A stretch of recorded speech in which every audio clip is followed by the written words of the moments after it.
de Dios. Se ha cumplido el tiempo, decía. El reino de Dios está cerca. Arrepiéntanse y crean las buenas nuevas. Palabra de Dios. Amén. Podemos sentarnos, hermanos. Desde hace ya casi un año, la iglesia ha estado meditando en el significado del reino de Dios. A través de todo un tiempo de unos 4 o 5 años hemos venido meditando en qué es la iglesia. ¿Por qué estamos nosotros aquí? ¿Por qué nos reunimos? ¿Por qué venimos los domingos y no los sábados? ¿Por qué razón cantamos himnos y no otra cosa? Otros ritmos. ¿Por qué razón nosotros somos tan aferrados a la escritura? ¿Por qué razón nuestra predicación es expositiva y no motivadora? Bueno, la predicación expositiva no deja de ser motivadora, pero motivadora a la santidad, ¿cierto? ¿Por qué evidenciamos tanto el pecado? ¿Por qué somos iglesia? ¿Qué función tiene la iglesia? Y hemos visto desde hace algún tiempo que la palabra de Dios nos dice que la iglesia es el cuerpo de Cristo, de quien Él es la cabeza. Y Él como cabeza dirige a su iglesia. Y su iglesia es la acción de Cristo en la tierra. Dios actúa, el Señor Jesucristo actúa en la tierra a través de su iglesia. ¿Y cuál es la acción de la iglesia? En esto hay una gran confusión de la gente que piensa que la acción de la iglesia es simplemente adorar o glorificar a Dios. De ninguna manera, hermano. La acción de la iglesia está dirigida hacia 4 frentes. Lo recordamos. El primer frente es hacia. ¿Y cuál es el ministerio de la iglesia hacia Dios? Su gloria. Darle la gloria y su alabanza. Amén. Entonces la iglesia tiene una acción hacia Dios y es darle la gloria a Dios. Se me olvidó decirles que la acción de la iglesia es la misma acción de Cristo, ¿no? Todo aquello que hizo Cristo en la tierra, la iglesia lo sigue haciendo. Ahora que Él está en los cielos, sentado a la diestra del Padre, intercediendo por nosotros, y nos ha dado a su Espíritu Santo. Entonces, dice que el Señor Jesucristo glorificó al Padre. Eso lo dice Juan 17. Entonces la iglesia debe glorificar al Padre y debe adorar al Padre. El segundo radio de acción o campo de acción de la iglesia, ¿cuál es? ¿Hacia dónde se dirige? Hacia sí misma. Muy bien. La iglesia hacia sí misma. ¿Qué hizo el Señor Jesucristo con su iglesia? ¿Qué hizo el Señor Jesucristo con su iglesia? ¿La qué? La edifica. La edifica. ¿Qué hace el Señor Jesucristo con su iglesia? Dice, sobre esta roca, ¿qué? Edificaré mi iglesia. Entonces la iglesia es un edificio que está en construcción hace 20 siglos y la acción de la iglesia es edificarse a sí misma. Por esa razón nosotros somos edificados en la palabra. Amén. Frecuentemente se está estableciendo el edificio y cada vez se construye más y más y más de la palabra en nuestras vidas. La tercera acción del Señor Jesucristo, ¿hacia dónde fue? Hacia afuera, hacia el mundo. ¿Y qué fue? ¿Cuál fue esa acción? El evangelio, la predicación del evangelio para la salvación de los perdidos. ¿Y cuál es la cuarta acción? La acción del avance del reino de Dios y la destrucción del reino de las tinieblas. Amén. Sobre esta roca edificaré mi iglesia y las puertas del Hades o las puertas de la muerte no prevalecerán contra ella. Esto nos quiere decir que las puertas de la muerte están siempre, constantemente chocando contra la iglesia. Pero la iglesia prevalecerá. Y no solamente que prevalecerá defendiéndose. No, la iglesia no está solamente para defenderse. La iglesia avanza diariamente, paso a paso, el reino de Dios en la tierra. Amén. Entonces hemos visto en toda esta panorámica cómo una de las funciones principales de la iglesia es avanzar el reino de Dios en la tierra. Pero también vimos que eso no está sucediendo en la iglesia. ¿Podríamos decir hoy en día que la iglesia está avanzando el reino de Dios en la tierra? ¿Podríamos decir que los bandidos ya no están limitados porque la iglesia está avanzando? que ya no hay más prostitución porque la iglesia está avanzando, que la gente ya no consume drogas porque la iglesia está avanzando. No, al contrario, estamos viviendo una época en que la iglesia, en vez de avanzar, se parece más al mundo y está retrocediendo. ¿Y qué sucedió hace 500 años cuando la iglesia estaba en plena oscuridad? El Señor levantó la reforma. Y a través de la reforma Él empezó a avanzar el reino de Dios en la tierra. Y vemos, ayer o antes de ayer hablaba con los hermanos acerca del avance del reino de Dios en la reforma en estos pueblos, en estas naciones que abrazaron la reforma, como Alemania, Estados Unidos, Inglaterra, Escocia. ¿Qué pasó en estas naciones? Naciones que eran pobres, naciones que estaban sometidas bajo el yugo de la monarquía, en la pobreza, esclavizados. Estas naciones abrazaron la fe reformada y empezaron a surgir. Y hoy en día Dios, en su fidelidad, sostiene aún estas naciones como naciones prosperadas, como naciones bendecidas. Pero estas naciones han vuelto atrás, se han olvidado las Escrituras y están volviendo a las tinieblas. La iglesia no está avanzando como debiera avanzar.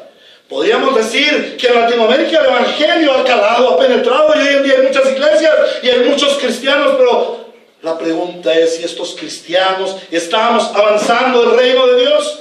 No estamos avanzando el reino de Dios, porque la iglesia en generalidades no conoce qué es el reino de Dios. La iglesia de nuestros tiempos tiene un gravísimo problema: no conoce qué es el reino de Dios. La gran mayoría piensa en el reino de Dios como su bendición, como vivir en bendición, vivir chévere, vivir como Dios manda, dicen algunos, ¿no? Vivir en lugares lujosos, tener carros lujosos, vivir en opulencia. No importa si pecamos, no importa cómo esté el resto del mundo, lo importante es que yo esté bien. Es una iglesia egocéntrica, es una iglesia antropocéntrica. No está avanzando el reino de Dios. La iglesia de nuestros tiempos está predicando el reino de este mundo. Cómo volverse rico, cómo ser feliz en esta tierra, cómo tener un mejor matrimonio, cómo mejorar su empresa. Y hay iglesias que ni siquiera se llaman iglesias, se llaman centros. El centro familiar, el centro de alabanzas, ya no se llama iglesia, porque les da vergüenza llamarse iglesia. Pero ¿qué significa la palabra iglesia? La palabra iglesia significa, o viene del griego eklesia, que significa sacados hacia afuera. Es un pueblo diferente. Entonces hemos visto que para poder comprender qué es el reino de Dios y que la iglesia avance el reino de Dios, debemos mirar a través de la definición del reino de Dios y a través de la historia del reino de Dios. ¿Qué es reino de Dios? A ver si recordamos acerca de la definición. ¿Cuál es la definición del reino de Dios? El reino de Dios es el pueblo de Dios, bajo el gobierno de Dios, en el lugar de Dios, con la bendición de Dios, para la gloria de Dios. 5 elementos. Es el pueblo de Dios, bajo el gobierno de Dios, en el lugar de Dios, con la bendición de Dios, para la gloria de Dios. Y hemos avanzado la historia del reino de Dios desde el principio, desde antes de la fundación. Cómo el reino de Dios estaba planeado en el eterno de Dios. Y luego cuando Dios crea para establecer su reino en la tierra. Cuando el hombre cae, vimos también cómo Dios estaba en gobierno. Aunque el hombre fue rebelde a la autoridad de Dios, Dios continuó en gobierno. Y cómo a través de todo el tiempo de la caída, Dios está en control, aunque el hombre está separado de Dios. Pero luego vemos que Dios en su gracia, en su misericordia, va a restaurar todas las cosas. Entonces vemos el reino en el eterno, el reino antes de la creación, el reino en la creación, el reino en la caída, y luego vemos el reino en la restauración. Y Dios hace la restauración a través de un hombre y su familia, Abraham. Luego hace la restauración a través de los 12 patriarcas. Luego lleva la restauración a través del pueblo de Israel, luego lleva la restauración a través del reino de Israel. Pero este pueblo no funcionó. Este pueblo fue rebelde al establecimiento del reino de Dios en la tierra. Y también ellos se desviaron y fueron llevados al exilio. Y vimos cómo el reino de Dios operó durante casi 700 años en el exilio. En los 400 años del silencio de Dios, allí estaba Dios gobernando y preparando todo para la venida del evangelio del reino. Pero, ¿qué es el evangelio del reino? Nosotros generalmente cuando hablamos del evangelio pensamos en ¿qué? ¿Qué es el evangelio? ¿Cuál es la respuesta inmediata de la gente? ¿Qué es el evangelio? Las buenas noticias. Eso significa la palabra evangelio. Buenas noticias. Evangelos significa noticias traídas por ángeles. Noticias traídas por ángeles. El evangelio son buenas noticias. ¿Cuáles son las buenas noticias? Bueno, una buena noticia es que si yo estoy enfermo, voy a ser sanado. Esa es una buena noticia, ¿cierto? ¿Qué otra buena noticia? Si yo soy pobre, voy a ser rico. ¿Qué otra buena noticia podría ser? Que si yo tengo problemas en mi familia, bueno, ahora se me van a solucionar los problemas. Que si yo tengo problemas de empleo, pues ahora se me van a solucionar los problemas. Y ese es el evangelio que se está predicando hoy en día. Las buenas noticias es que Dios tiene grandes cosas para ti. Las buenas noticias es que Dios te ama como tú seas. No, la Biblia no dice eso del evangelio. Sí, el evangelio son buenas noticias. Y sí, el evangelio va a producir estas cosas y otras muchas más, pero si estamos centrados en la realidad del evangelio. Uno de los graves problemas de la gente y de los cristianos es que interpretamos mal la Biblia. He hecho aquí un pequeño cuadro, ¿cierto? Que vamos a mirarlo desde acá. Es un paisaje, podríamos decir que es un paisaje. Tenemos el sol, la luna más grande que el sol, las estrellas, pajaritos en el cielo, nubecitas, avión, un paisaje con montañas, con volcán, con río, con puente, con casita, con una familia y con un carrito. ¡Qué paisaje tan bonito! Entonces nosotros lo podemos mirar desde aquí y decimos, ese es el paisaje. Y comprendemos allí un sol y el carrito y todas esas cosas. Y es bonito el paisaje. Pero, ¿qué significado tiene ese paisaje?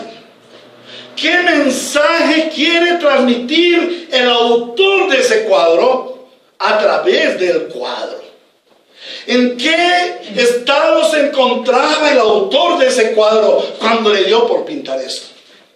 Hoy en día nosotros conocemos el famoso arte moderno, ¿no? Que llega el pintor y pone unas salpicaduras ahí y la gente llega y mira, ¡wow! No, ¿qué es esto? No, qué prodigio. Y después llega el autor y dice, no, es que está al revés, ¿no? Y uno no entiende lo que dice. Sí, pero está bonito el cuadro, está bueno, poco esas picaduras ahí. Pero cuando uno analiza qué quería expresar ese autor, uno dice, bueno, estaba como enojado el tipo porque salpicó todo eso y a la guachapanda, estaba como algo raro pasa con él.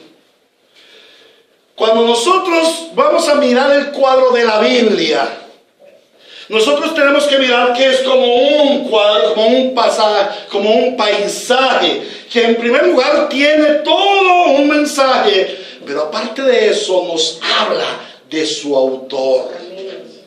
Uno de los problemas que tenemos nosotros es que hemos tomado la Biblia y la miramos desde nuestra perspectiva. Nosotros tomamos una lupa y empezamos a mirar recuadros.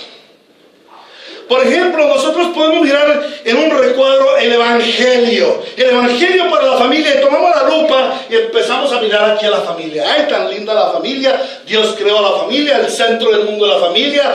todo es para la familia, la iglesia debe ser para la familia. O si no, no podemos ver las riquezas, el carro, la casa. Entonces miramos con una lupa el carro, la casa y decimos, Dios creó todo para que seamos ricos, Dios nos bendijo con riquezas materiales, y empezamos a mirar allí. Otros miran el sol y dicen, oh, la Biblia nos habla de santidad y tenemos que ser santos y vivir santos y tener santidad y procurar santidad y látigo para vivir en santidad. Cada uno mira con la lupa de su propia apreciación la Biblia y no miran al autor de la Biblia. ¿Cuál fue el mensaje que plasmó Dios? Uno de los errores de la gente al contemplar la Biblia es que piensan que estos pedacitos son solos en sí mismos. Y eso es una gran equivocación. Por eso miramos allí pasajes como, y el Señor le ordenó a Josué que le diera 7 vueltas a Jericó y que gritaran y las murallas se cayeran. Y entonces la gente sale a buscar un local, como nosotros lo que necesitamos para la iglesia, un local, y vamos a darle las 7 vueltas para que se caigan los muros de Jericó. Y todo lugar que pisar en la planta de tus pies yo te lo he dado, dice la Biblia.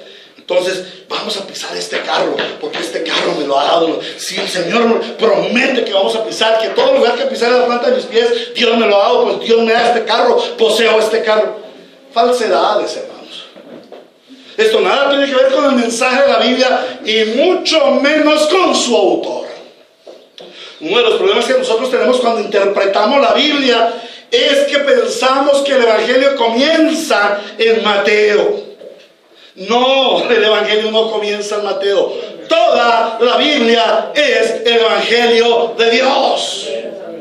Como acabamos de leer, la palabra de Dios dice que Jesús empezó a predicar: el reino de los cielos se ha acercado. La buena noticia del Señor Jesucristo no consistía en sanar enfermos, en libertar cautivos, en dar vista a los ciegos. La buena noticia consistía en que Él vino a restaurar el reino de Dios. Pero para poder conocer esa restauración del reino de Dios, tenemos que irnos desde el principio, desde cuando Dios ideó su santo reino. Durante toda la historia del Antiguo Testamento, después de la caída, la humanidad tiene necesidad del restablecimiento del reino de Dios. ¿Por qué razón? Quizás para algunos va a ser una repetición de la repetidera, pero ese es el método que usa Dios para enseñarnos. En el Edén, en el principio, Génesis capítulo 1 y 2, Dios reinaba sobre toda la humanidad. ¿Sobre quién reinaba Dios? Sobre toda la humanidad. ¿Y cuál era toda la humanidad? Adán y Eva. Adán y Eva eran la cabeza federal de la humanidad. El reino de Dios sobre Adán y Eva implicaba que Él estaba reinando sobre toda la humanidad. Y como nosotros vemos en Génesis capítulo 1, versículo 31, vio Dios que todo lo que había hecho era bueno en gran manera.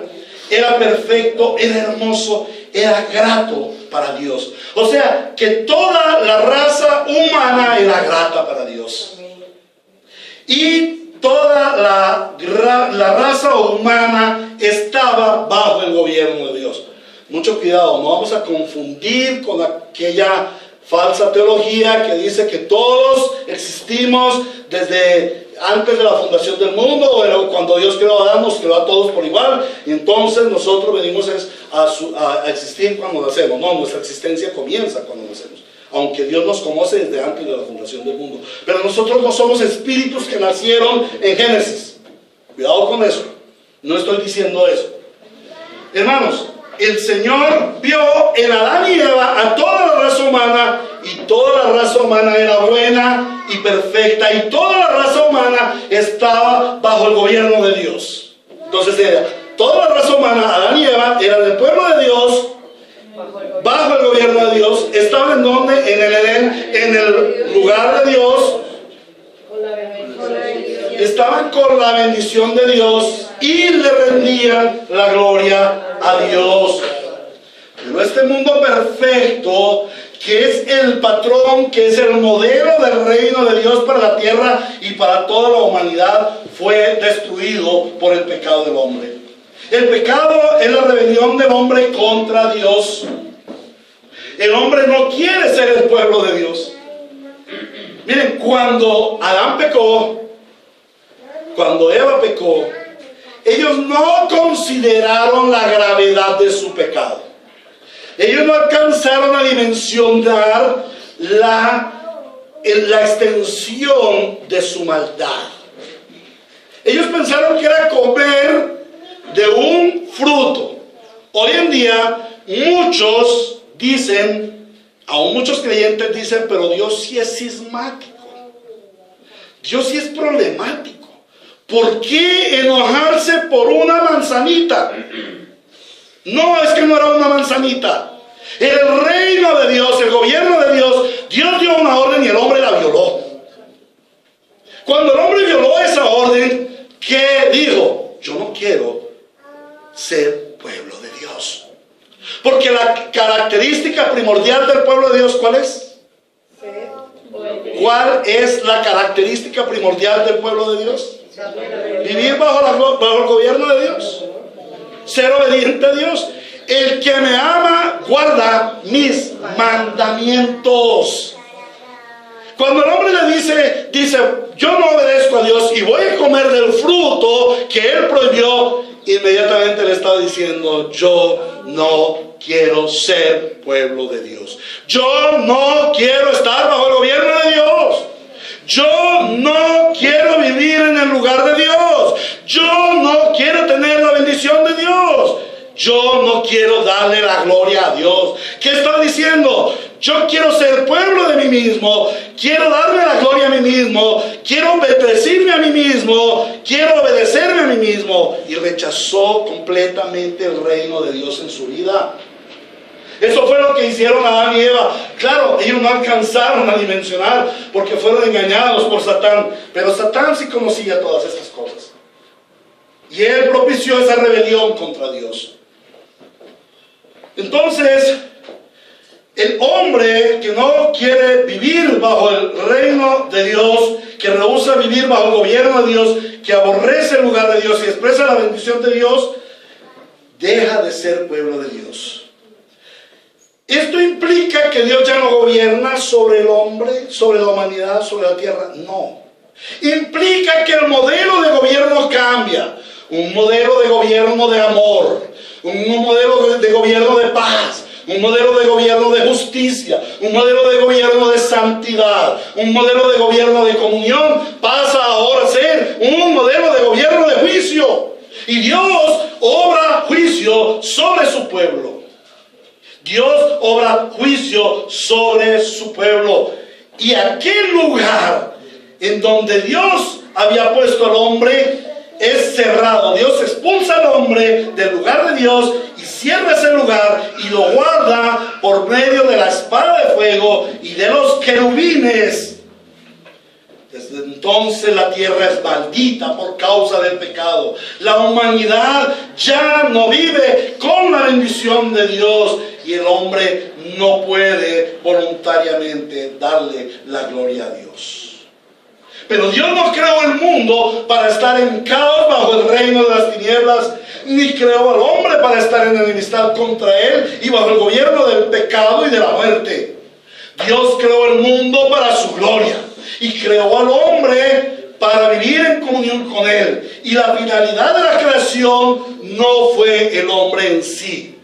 En muchas iglesias, muchos pastores hablan de que la finalidad de Dios, o sea, el fin último de Dios, fue la creación del hombre. Que el pináculo de la creación fue el hombre. No, el pináculo de la creación no fue el hombre. Lo que pasa es que nosotros tenemos un problema por allá por el siglo XII. Cuando se añadieron los capítulos y los versículos a la Biblia, empezaron a hacerse cortes. Y nosotros al leer la Biblia cortamos. Y claro, cortamos en Génesis 1:31 cuando Dios Cuando Dios nos habla de que Dios creó todo y lo último que Dios creó fue el hombre, y entonces vio Dios que todo lo que había hecho era bueno, de una manera era perfecto. Entonces decimos aquí culminó la obra de Dios. No, la obra de Dios no culmina ahí. Ahí culmina el 6º día de la creación de Dios. Pero hay un día más. ¿Cuál es ese otro día? El día de reposo. O sea que Dios hizo su creación ¿para qué? Para su reposo. Para el reposo de Él. O sea, para Él reposar sobre su creación y recibir toda la gloria de su creación. Padre, tú creaste todas las cosas, tuyas son y a ti te pertenecen, por eso eres digno de recibir toda la gloria. Estamos hablando de Apocalipsis 4:11. La finalidad de Dios no fue crear el hombre, no fue crear la tierra, el mundo, las estrellas, todo. No, la finalidad de Dios fue crear para sentarse en su gloria y reposar en su creación. Amén. ¿Correcto? Amén. Entonces, Dios contempla la perfección de su creación. Pero en el pecado, todo ese mundo que era tan perfecto, que era tan hermoso, vuelve a las tinieblas, vuelve al caos, vuelve a la destrucción, vuelve al desorden. Y la palabra de Dios dice que la primera vez que Dios vio al mundo en tinieblas, Él dijo su palabra. Y su palabra hizo brillar la luz sobre las tinieblas. Y su palabra estableció orden en medio del caos. Y su palabra produjo vida en donde no la había. Y todo lo que existe llegó a existir por la palabra de Dios. Y al final de la creación, Dios vio todo bueno en gran manera y descansó. Cuando Dios vio el mundo caótico por causa del pecado, Dios, el Señor, le da esperanza a la raza humana. ¿Y qué esperanza nos da? Nos da su palabra. Su palabra para la restauración del reino de Dios sobre la tierra y sobre la humanidad. Todo el Antiguo Testamento es la preparación para la venida del Mesías, para la venida del Verbo encarnado. El Mesías tiene la misión de restaurar el reino de Dios, y esto era lo que estaba esperando el pueblo judío. Sin embargo, ellos tenían un concepto muy desviado de lo que significa el reino de Dios. Ellos esperaban un reino terrenal.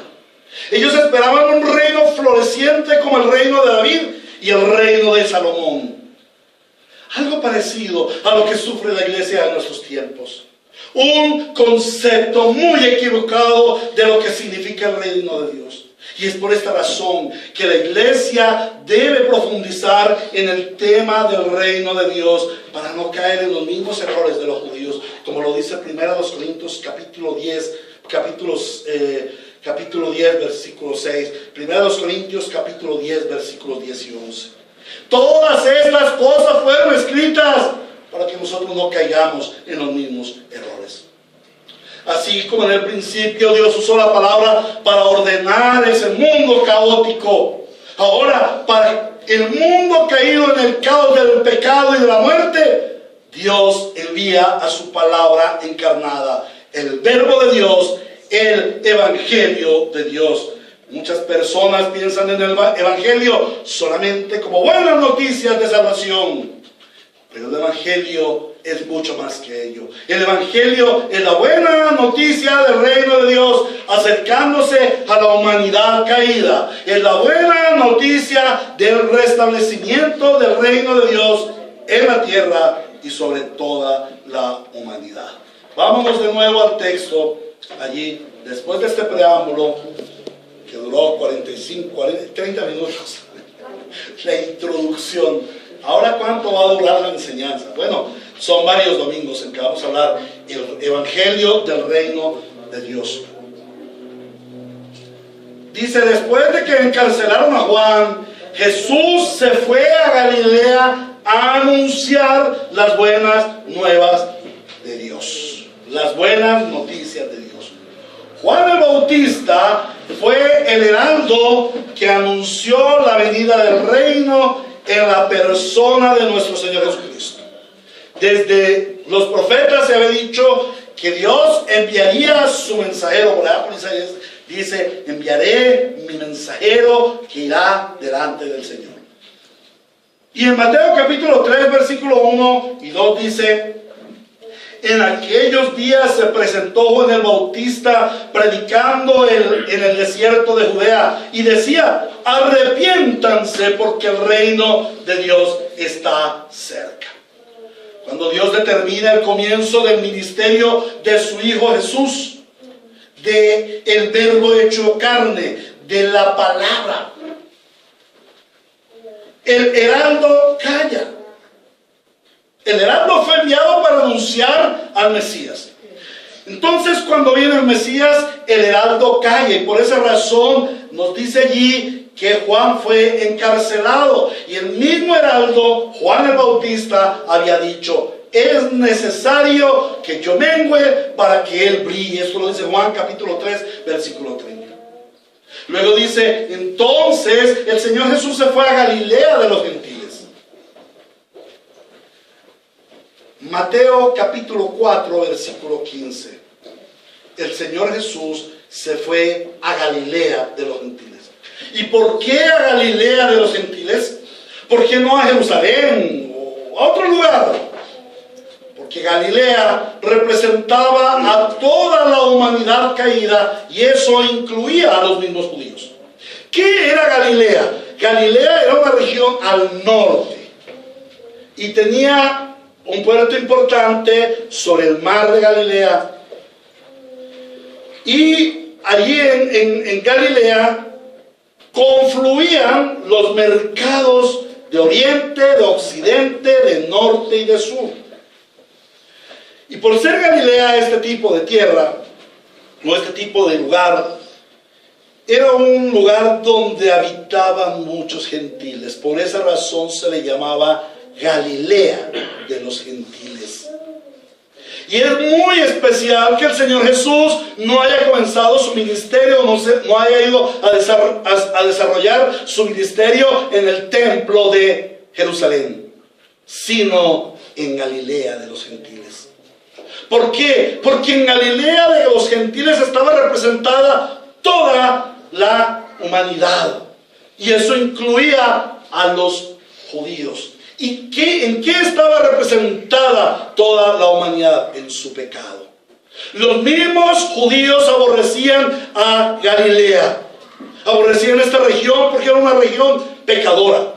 ¿Quién de ustedes conoce puertos como Cartagena, como Buenaventura, como Barranquilla? Son ciudades donde hay mucha gente de muchas partes. Hay griegos, hay judíos, hay árabes, hay gringos, hay peruanos, hay de Medio Oriente, de todos lugares. Hay allí en Cartagena, Santa Marta, en Buenaventura. Pero también hay todo tipo de males. Todo tipo de vicios, drogas, alcohol, prostitución, peleas, borracheras, disensiones. Toda la maldad se reúne en aquellas ciudades. Y eso era Galilea. Galilea representaba toda la pecaminosidad de todas las naciones de la tierra, y eso incluía al pueblo de Israel, que se creía muy santo, y como Israel era tan santo, desechaban a Galilea, y Galilea era parte de Israel, pero la aborrecían. Sin embargo, Dios, el Dios de los cielos, lleno de amor y de bondad por su pueblo, baja de los cielos y viene a Galilea de los gentiles. ¿Y qué hacía el Señor Jesús en Galilea? El Señor Jesús en Galilea anunciaba las buenas noticias de Dios, el Evangelio. La versión Reina Valera del 60 dice que Jesús anunciaba el reino de Dios, no el Evangelio de la salvación solamente. Aún nosotros los reformados decimos el Evangelio es la salvación. ¿La salvación de qué? De la ira de Dios. Pero no, el Evangelio no es solamente la salvación. El Señor comienza a predicar el Evangelio como el restablecimiento del reino de Dios en la tierra. El Señor no viene a predicar el evangelio de la sanidad o de la salvación o de la prosperidad. Él viene a predicar el evangelio del reino de Dios. ¿Y cuáles son esas buenas noticias del reino de Dios? El versículo 15 nos dice: se ha cumplido el tiempo, decía el Señor Jesús. El reino de Dios se os ha acercado. Se ha cumplido el tiempo. ¿Cuál tiempo? El tiempo profetizado en el Antiguo Testamento. El tiempo del cumplimiento de la promesa de Dios. El tiempo de la restauración del reino de Dios en la tierra. No solo a los judíos, sino a los hombres de toda nación, de todo pueblo, de toda lengua, de toda tribu. Recordemos algunas de esas promesas. Génesis capítulo 3, versículo 15. La primera promesa, o el protoevangelio. El protoevangelio anuncia: pondré enemistad entre tú y la mujer. Le está hablando a la serpiente. Pondré enemistad entre tú y la mujer, y entre tu simiente y la de ella, y su simiente te aplastará la cabeza, aunque tú le morderás el talón. ¿Qué significado tenía esta gran promesa, como ya lo vimos en alguna ocasión? Dios estaba prometiendo que en un momento dado de la historia Él iba a restablecer su reino en la tierra. ¿Y cómo? A través de un hijo de una mujer, nacido de una mujer, de la simiente de una mujer. Esto para nosotros parece muy sin sentido. No es relevante. La simiente de la mujer. Pero ¿qué significado tiene eso de la simiente de la mujer? Un significado sencillo: la mujer no tiene simiente. La mujer no pone la semilla. La mujer pone el recipiente en donde la semilla va a ser fecundada. El varón es el que lleva la semilla, pero el Señor dice: hay una característica en que va a nacer un varón que tiene una gran diferencia con el resto. Será de la simiente de una mujer. No tendrá intervención de varón alguno. ¿Y quién es ese varón? Jesús el Señor, nacido de una virgen, en donde no hubo intervención de varón. Ahí es donde está la promesa, la primera promesa. ¿Y qué significado tiene esto? Este significado tiene que si este hombre es nacido o engendrado de Dios, es Dios mismo. ¿Y a qué viene? A establecer el reino de Dios. Desde la misma caída del hombre en pecado, Dios ya estaba anunciando: mandaré a mi Hijo para que restablezca mi reino sobre la tierra. Y la primera sentencia que da de lo que va a ser este Hijo es que le va a aplastar la cabeza al enemigo. Lo va a derrotar, lo va a hacer morder el polvo. Amén. Esa es la historia del reino de Dios. Un reino creado en perfección, pero un reino que fue distorsionado, que entró nuevamente en caos y en tinieblas por causa del pecado. Pero un reino el cual recibe una promesa: pronto vendrá mi Hijo y restablecerá mi reino y aplastará bajo sus pies al enemigo. Y aplastará bajo sus pies a todo aquel que se ha levantado contra él. En breve, Él vendrá y pondrá bajo nuestros pies a nuestro enemigo. ¿Amén? Al postrer enemigo, la muerte.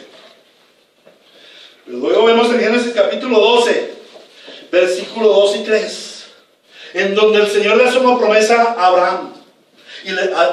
Y le dice: haré de ti una nación grande y te bendeciré.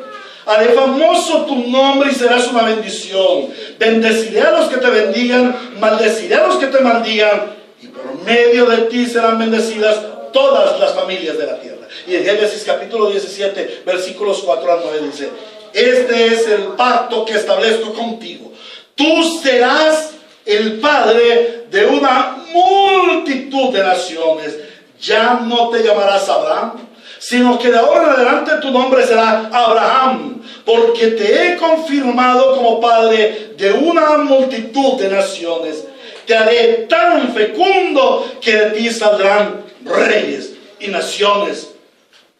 Estableceré mi pacto contigo y con tu descendencia como pacto perpetuo por todas las generaciones. Yo seré tu Dios y el Dios de tus descendientes. A ti y a tu descendencia les daré en posesión perpetua toda la tierra de Canaán, donde ahora andan peregrinando, y yo seré su Dios. Dios también le dijo a Abraham: cumple con mi pacto, tú y toda tu descendencia, por todas las generaciones. ¿Qué vemos allí en aquel pacto de Dios con Abraham? Vemos el reino de Dios. Vemos el pueblo de Dios. El pueblo de Dios venido de una cabeza, Abraham. Y haré de ti una gran nación, y serás padre de multitud de naciones. El pueblo de Dios.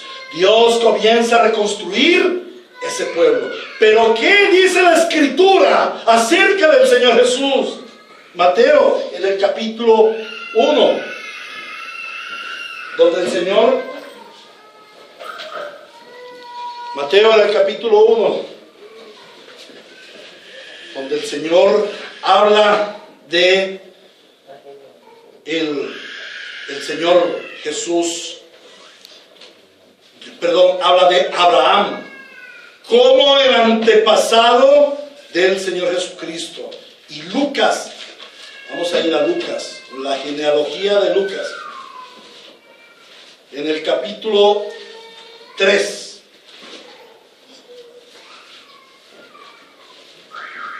donde también el Señor dice en el versículo 33, hijo de Aminadab, hijo de Aram, hijo de Hebrón, hijo de Fares, hijo de Judá, hijo de Jacob, hijo de Isaac, hijo de Abraham.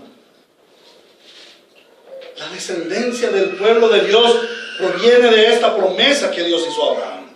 Y luego en el versículo 37 dice: hijo de Matusalén, hijo de Enoc, hijo de Jared, hijo de Malalel, hijo de Cainán, hijo de Enos, hijo de Set, hijo de Adán, hijo de Dios. O sea, el Señor Jesús procede de Adán y procede de Abraham. Allí está el pueblo de Dios, un pueblo del pacto de Dios. Este es el pacto que establezco contigo. Tú serás el padre de una multitud de naciones. Tú serás el padre de un gran pueblo. Dios, a través de toda su historia, está formando un gran pueblo. Y será un pueblo fecundo.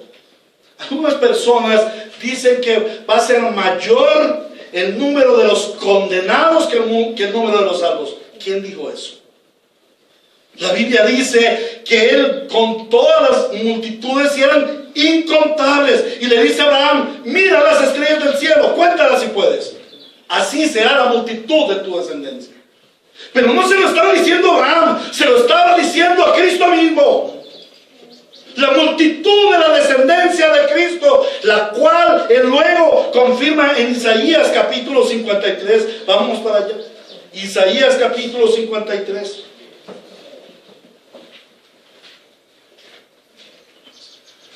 Versículo 8. Después de aprehenderlo y juzgarlo, le dieron muerte. Nadie se preocupó de su descendencia. Fue arrancado de la tierra de los vivientes y golpeado por la transgresión de mi pueblo. Se le asignó un sepulcro con los malvados y murió entre los malhechores, aunque nunca cometió violencia alguna, ni hubo engaño en su boca. Pero el Señor quiso quebrantarlo y hacerlo sufrir, y como él ofreció su vida en expiación, verá su descendencia y prolongará sus días y llevará a cabo la voluntad del Señor. ¿Cuál es la descendencia del Señor Jesucristo? miles de millares de millones de millones. Una multitud incontable. Entonces allí está la promesa de que Dios hará un pueblo para sí mismo. Un pueblo que estará bajo el gobierno de Dios, porque dice: y yo seré su Dios. Yo seré su Dios. Hermanos, lo más importante del Evangelio no es que seamos salvos. Lo más importante del Evangelio es que Dios vuelve a ser nuestro Dios personal. Lo más hermoso del Evangelio no es que yo soy salvado de la muerte, no es que yo soy salvado de la enfermedad, que yo soy salvado de las prisiones. No, ni siquiera es que yo soy salvado del infierno. Lo más precioso del Evangelio es que Dios vuelve a ser mi Dios, porque yo era enemigo de Dios. Y cuando Cristo vino, Él me hace nuevamente hijo de Dios. Y Dios vuelve a ser mi Dios. ¿Y qué significa la palabra de Dios? La palabra Dios. ¿Qué significa la palabra Dios? Suprema autoridad. Entonces, aquí Dios le estaba diciendo a Abraham: haré mi pueblo que vivirá bajo mi gobierno. ¿En dónde? En el lugar de Dios. Dice que le dará por posesión perpetua toda la tierra de Canaán, donde ahora andan peregrinando.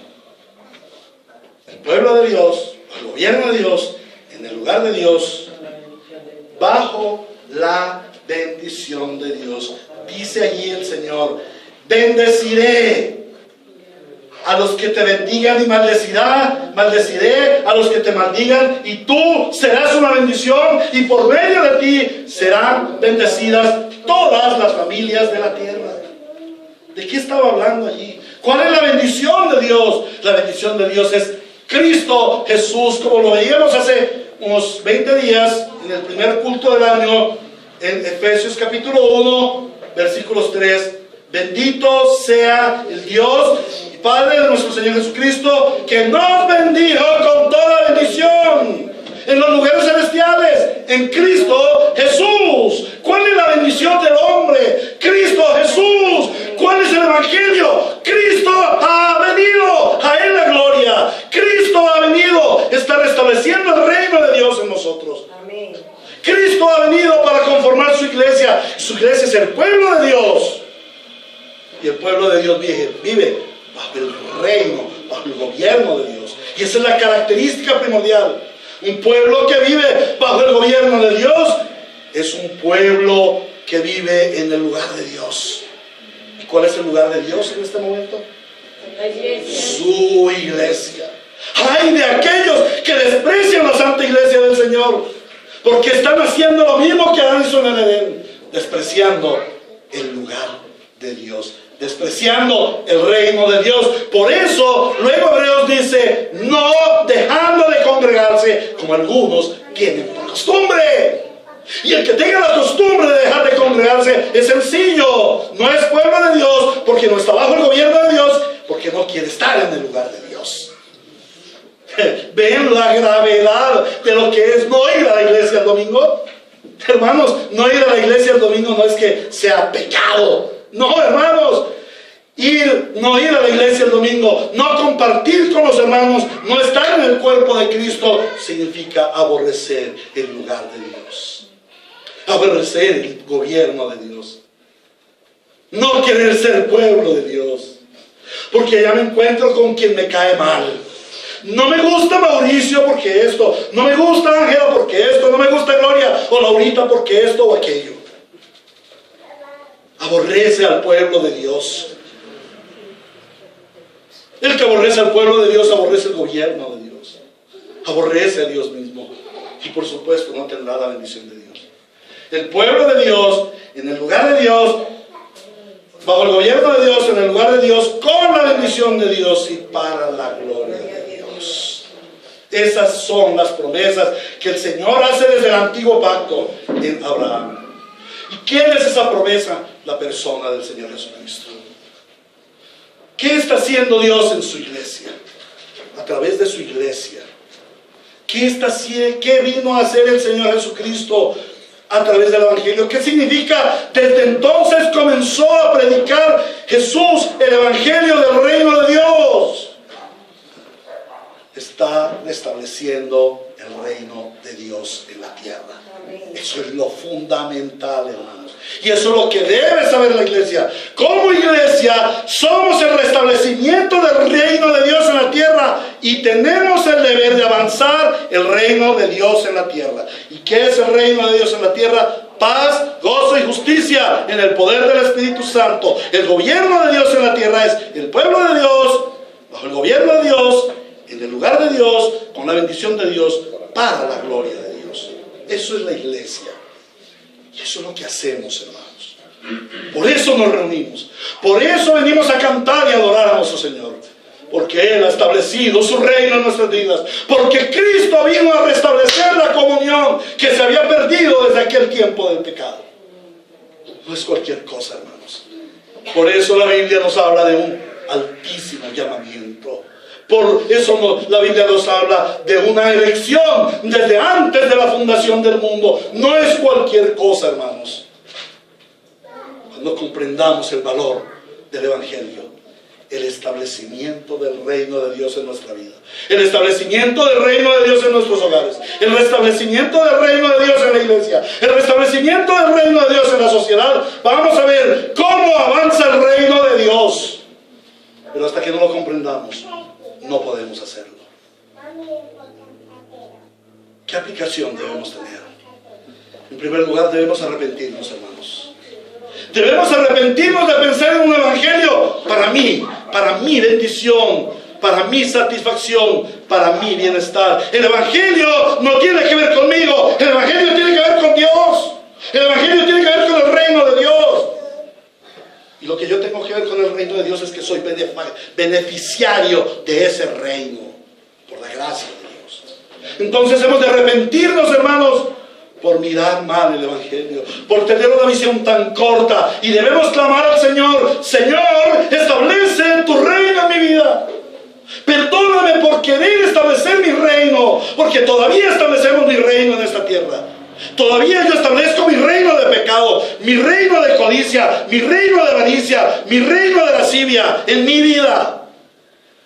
Y eso debe avergonzarnos, porque la palabra de Dios dice: mas ya no vivo yo, es Cristo, es el evangelio quien vive en mí y está estableciendo el reino de Dios en la tierra.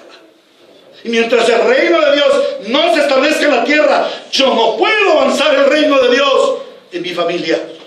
¿Por qué las familias cristianas están deterioradas? ¿Por qué tú tienes problemas familiares? Porque tú no has vivido bajo el gobierno de Dios. Porque tú no quieres que el reino de Dios se establezca en tu vida. Ahora mismo, inclínate. Ahora mismo, cede ante el reino de Dios y clama: el reino de Dios venga a mi vida. Cristo, ven a reinar en mí. Pero también hemos de pedir perdón porque no estamos avanzando el reino de Dios en nuestra sociedad. Y en vez de cada día asemejarnos más a Cristo, al evangelio, y que el reino de Dios brille en nosotros, que ese es el plan de Dios, nos asemejamos más al mundo. Y el pecado de las tinieblas, como fue en el principio, quieren apoderarse de la iglesia. Hermanos, cambiemos nuestra manera de pensar y de vivir. Arrepintámonos, porque el reino de Dios ha venido. Y es una gran demanda. No es simplemente una decisión, no es simplemente: ay, qué rico, ahora soy evangélico. No, es una gran responsabilidad. El reino de Dios ha venido, por lo tanto, arrepentíos, arrepentíos, arrepentíos. Este es el mensaje de nuestro Señor para hoy. Comprendamos el verdadero evangelio, comprendamos el peso del evangelio para poder darle la gloria a Dios. Si la iglesia no comprende el evangelio de Dios, si la iglesia mira el cuadro a cuadritos, partes del cuadro o centrado en sí mismo. Si la iglesia no mira lo que el autor quiso decir a través del cuadro, la iglesia está perdida, hermanos. Empecemos a mirar todo el panorama del reino de Dios, y que ese reino de Dios venga a nuestras vidas y se establezca. Que ese reino de Dios venga a nuestra iglesia y se establezca. Que la iglesia Ríos de Gracia sea una iglesia que refleja al mundo el reino de Dios para la gloria de su santo nombre. Amén. A Cristo y solo a Él sea toda la gloria, el honor y la alabanza por los siglos de los siglos. Amén. Oremos.